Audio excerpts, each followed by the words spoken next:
Well, good morning to you all. I'm in my kitchen at the moment because I'm at home unloading the truck, which I'm going to go through with you today.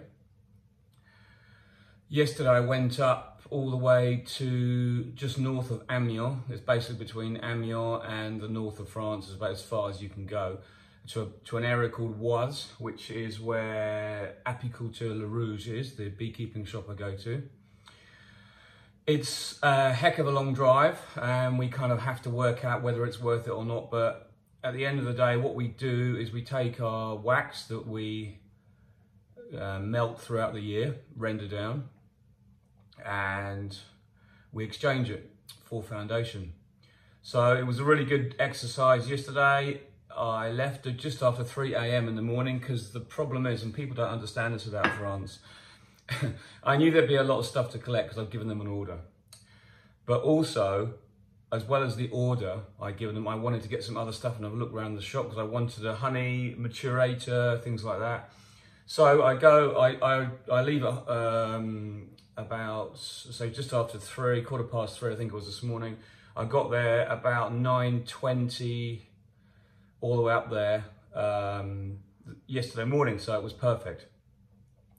I then went to the shop. The shop's full of customers. They knew I had an order. I said, look, I'll look around first and get the stuff to the side I want extra. And then you get like an hour where you start chatting to people and blah, blah, blah. And next thing you know, it's like 10:30, 11 o'clock. So then I've got an hour and a half to get all the extra stuff I have together. And they've got to find it in the warehouse. And then I've got to load my truck because they close at 12:30. And the problem is if you don't leave at 12:30 or just after, and you have to wait till they come back to open up in the afternoon, you've lost the day and you won't get back till 8, 9 o'clock at night. But I actually managed to leave about 12:30 and I got back about 6:30 in the evening with a stop. Obviously, you need at least one stop on the way with all that driving. But the weather was perfect on the way up. It was moonlit and it was clear, luckily. The roads are wet, but that's not a problem. But on the way back, it rained for the last 3 hours. So that adds a lot of stress to the journey and it's exhausting. But I was just so excited to get all that gear in the truck. But it is now I have to unload the truck, and I'm going to go through with you today what I bought, which will be a bit of fun. And then after that, I'm going to have to put it all away in my house because, as you know, I don't have a workshop at the moment, so it's going to be entertaining where all that goes. I also picked up wax with my colleague as well, so I had 150 kilos, he had 100 kilos. And that's all got to be packed in the right level so it doesn't move in the journey and get damaged. But I also managed to have a quick look around the shop and get a few bits of video, which is great fun. So let's have a look what I got in the van. So what I did was, as I was just finishing yesterday, I said to the guy, they said, look, have you got any frames I can chuck in? I said, I think I'll be able to get a couple of 100 in. So I ended up taking 1,000 easily. So, because these frames come in packs of 20. We buy, and they are, I'll get up in here and you can see they are wired and ready to go. So let me just explain when I get down. So we buy these ready wired, they come P-packed, the wires are brilliant. We actually had a different model of these last year, but these are the original supplier again. I don't even know what the price is, but I know when you buy 1,000 you get massively discounted, and they work out between, I think, about €1 each, believe it or not. They're a fantastic price when you buy 1,000 and you're a professional beekeeper. So I got that chucked in here, but in the back of here is just, it's absolutely full. I'll show you. I'm going to move round to the side of the truck and just show you in here carefully. This is what we're up against today. This is the kind of stuff we've got in here. It's like absolutely rammed to the gunnels. I bought 50 supers. I bought 500 of the French Baticad, which is the plastic frames we use for our honey extraction, which I'll show you all about later. But I bought some reasonably good quality boxes because I want to obviously keep my level of boxes. Every year there's a few that you put to the dump. So I needed a few extra because I'm going to bring on some more hives this year and use the hives I've got in my shed as well. But I've done this so that I spent a bit of money, obviously, and yes, I'm broke now, but at least that's done, you've got to kind of make use of your what you're spending. So it basically cost me about 300 euros for 2 loads of fuel and for the toll roads yesterday. But if I hadn't gone on the toll roads, it would have been like an extra 3 hours, and that gets dangerous when you're on your own.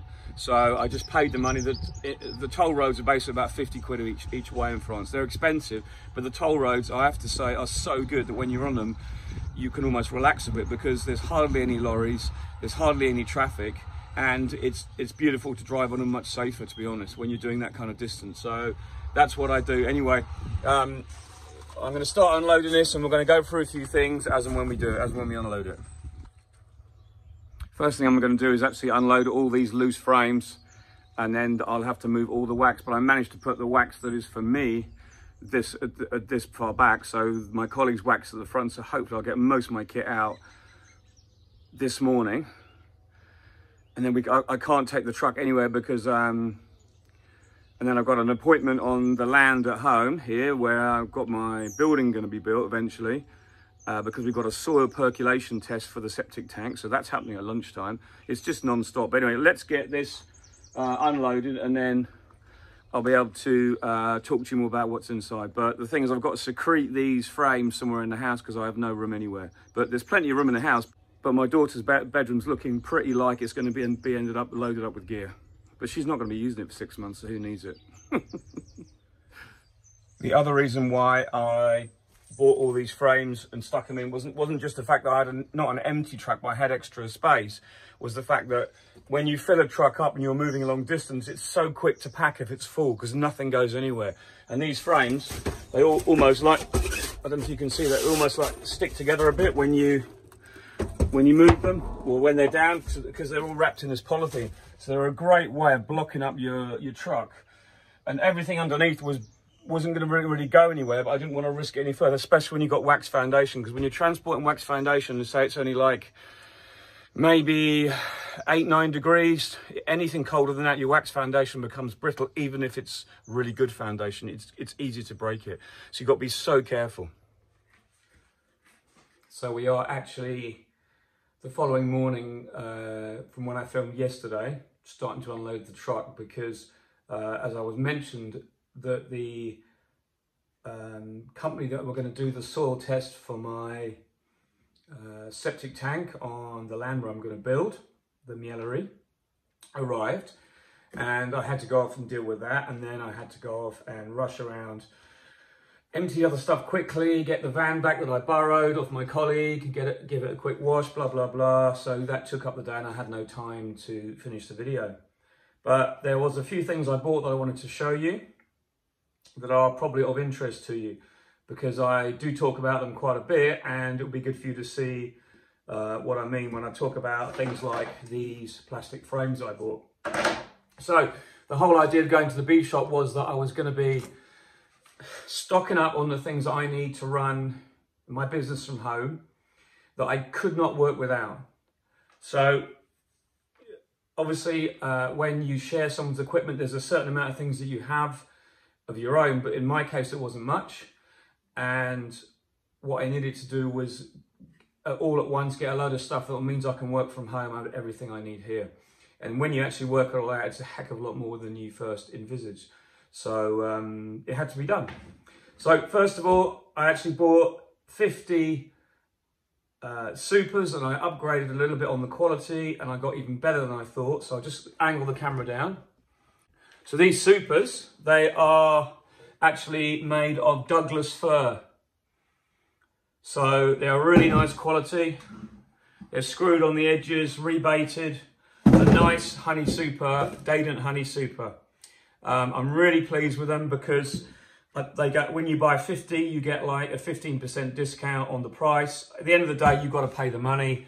But I know that what I have at the workshop that I used to use, I can still keep my supers there till they leave this spring, is I've got 400 supers there. But I know that there's going to be a few this year that are going to start to weather, that are going to start to wear down. So what I did was I made that decision. I thought, right, I've got the chance that I'm going to buy 50. And what that means is that these will go into circulation, and any that I need to take out, I will also not worry about that so much. I'll be able to do that. But the other thing is, I'm actually going to be increasing my number of hives anyway, so I'm probably going to need more supers to have in circulation in case I get that really good honey flow. So these supers, when you buy them, unfortunately, they are made up in 9s. 1, 2, 3, 4, 5, 6, 7, 8, 9. So there's 9 frames per super. So if I had these frames that were already built, constructed, built out on, you could put them in on 9s and they'd use fine. But it's better if you use them in an 8 configuration. So 1, 2, 3, 4, 5, 6, 7, 8. But you can't put them in on 8s, because if you put them in on 8s, what will happen is, I can show you, even on 9s you'll see this, I can explain.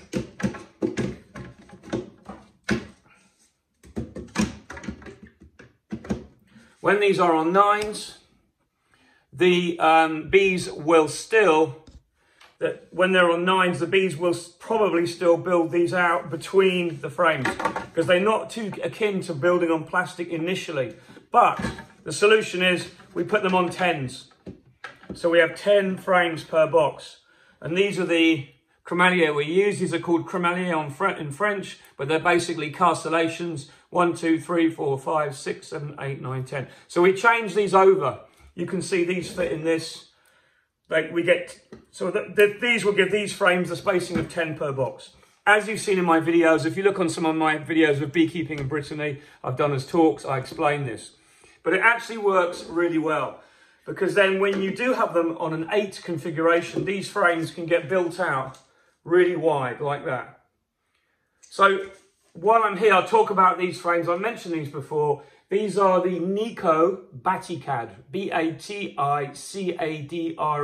That's how you'd find them. And they are basically a pre-molded plastic, but they are semi-built. The great thing about these is they're incredibly light, they're incredibly durable, they've been modified a bit over the years. They are well reinforced, they generally don't break off. The old ones you used to use a few lugs, but you just put a screw in and it takes over the lug so you can reuse it.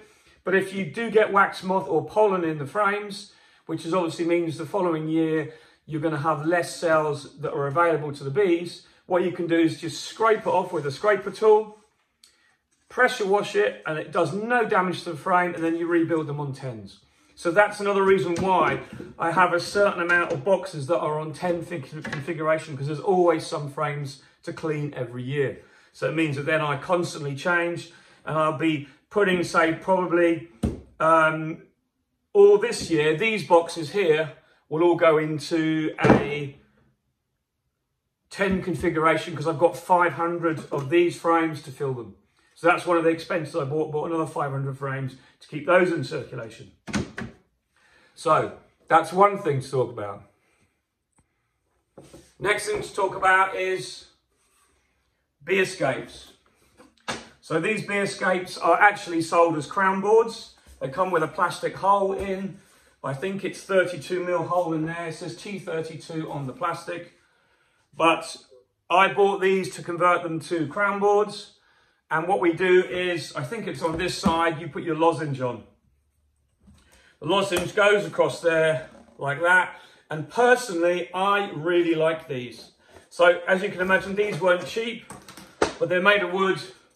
They're solid, they're rebaited on the corners, but they are stapled. So I may consider carefully countersinking a few extra screws in there to give them more longevity. But these will last 20 or 30 years if you look after them. What you have to do though is regularly take these off and buy a second batch to put on, so you've got the flexibility of having these cleaned. Because if these get properlised up, they don't work so well.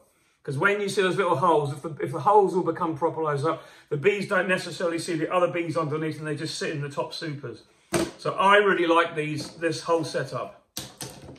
And there's things you just have to buy. You can make these, but I haven't got time in the equipment at the moment because my workshop's not built to cut up sheet supply, to cut up all this wood, to get the right wood to do it. You're just better off buying them. Another thing that I've got, okay, so that's the second thing. I'll show you a few assortments of things I bought that are going to be really useful to me this year. These are interesting. Okay, so if you ever get a colony that's got foul brood of any type, we in the UK and Brittany, Europe, most of the time we kill European foul brood as well. And the professional way to do it is with sulfur sticks. And you only, absolutely stink, you only need half of one of these in a metal can underneath the colony. Leave it burn, and the sulfur smoke kills the bees. When you watch these old skep keeping videos, these are the things that they used to use to kill the bees. I know you can use petrol, that's really quick and probably quicker than this, but this is kind of a much gentler and probably more humane thing. The bees just seem to go to sleep, okay? They're called mesh sulfur, in other words, sulfur sticks. If you are a professional beekeeper, this is one of the things you can get that really are a nice little tool to have, and it's very professional to have this. I just like the idea of having this ready when I need it. I bought 50 more doors because I'm going to be bringing on 50 more hives into circulation. So these are the Nico doors for the Nico bases, and they were under €1 each, about 96 cents each, really good price. When you buy stuff in bulk, it makes a massive difference. I bought one of these, a burette. Remember I showed you in my videos how I make up my mini plus frames, lovely and shiny. So this obviously is the burette I was on about. The handle goes in there, got to fix that on. You put your wax in there and you put your hot water or your water in there, and the stove heats this little water jacket around here and keeps your wax nice and warm, and you can just pour the wax off around your frames and seal those frames in. Great little piece of kit to have. I also bought a couple of decapping forks because I'm going to be manually decapping all my honey this year. It's going to be a nightmare, but I'm going to do most of it with a decapping knife. So I've got a nice knife there, which will do the job.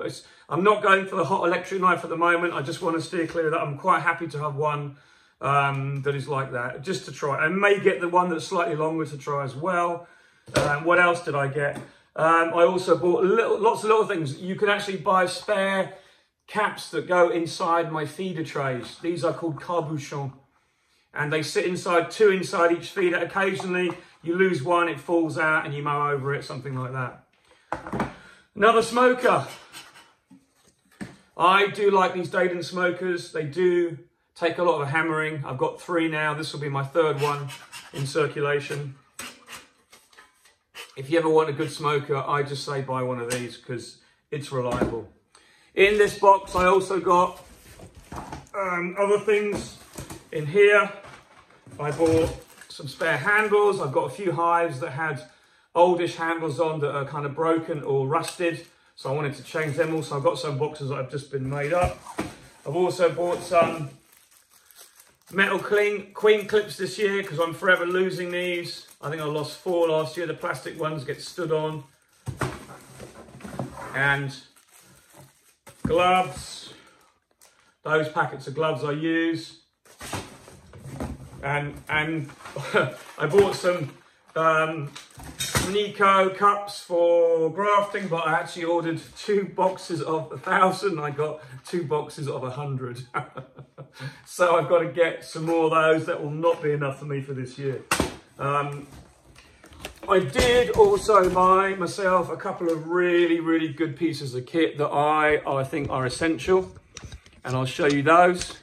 So this was the big expense for me. This is my Appy melter. This will melt down a barrel of honey.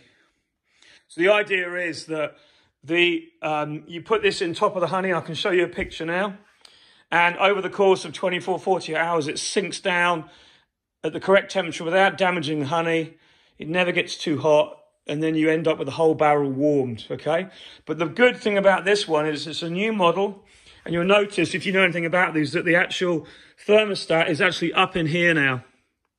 So they've changed the configuration, because before, if it broke, you'd have to have it sent back to the place that makes them, and they'd have to be taken apart and resoldered back together. Whereas this one is basically all fixable at the top.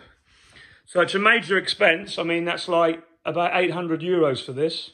So it's a big expense. But if you're using barrels of honey, you need it.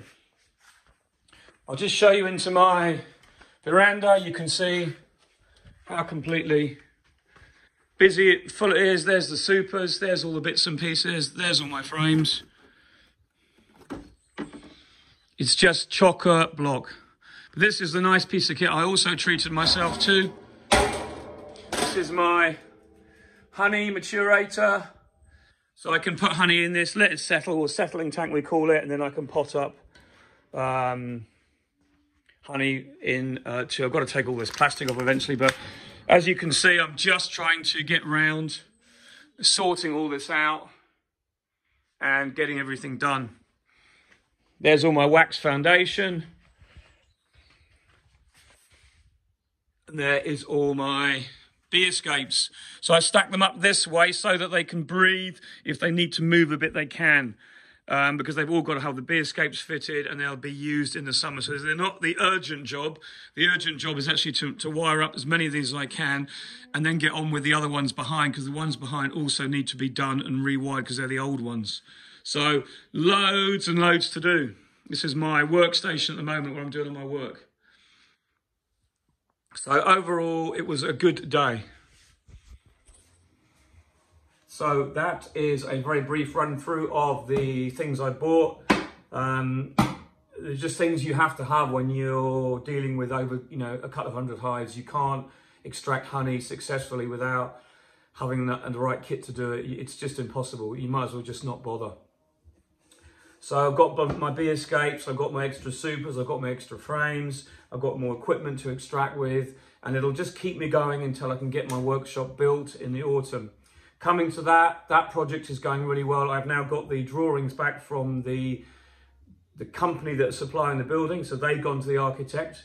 I've also found an architect who I don't have to pay a huge amount of money to, because they take it on as a price just to put everything together, because the drawings they need are supplied by the company providing the building, which is easy for them as well, because it's just cash from printing them off. They do it all the time. But you pay a fee for that, so that's fine.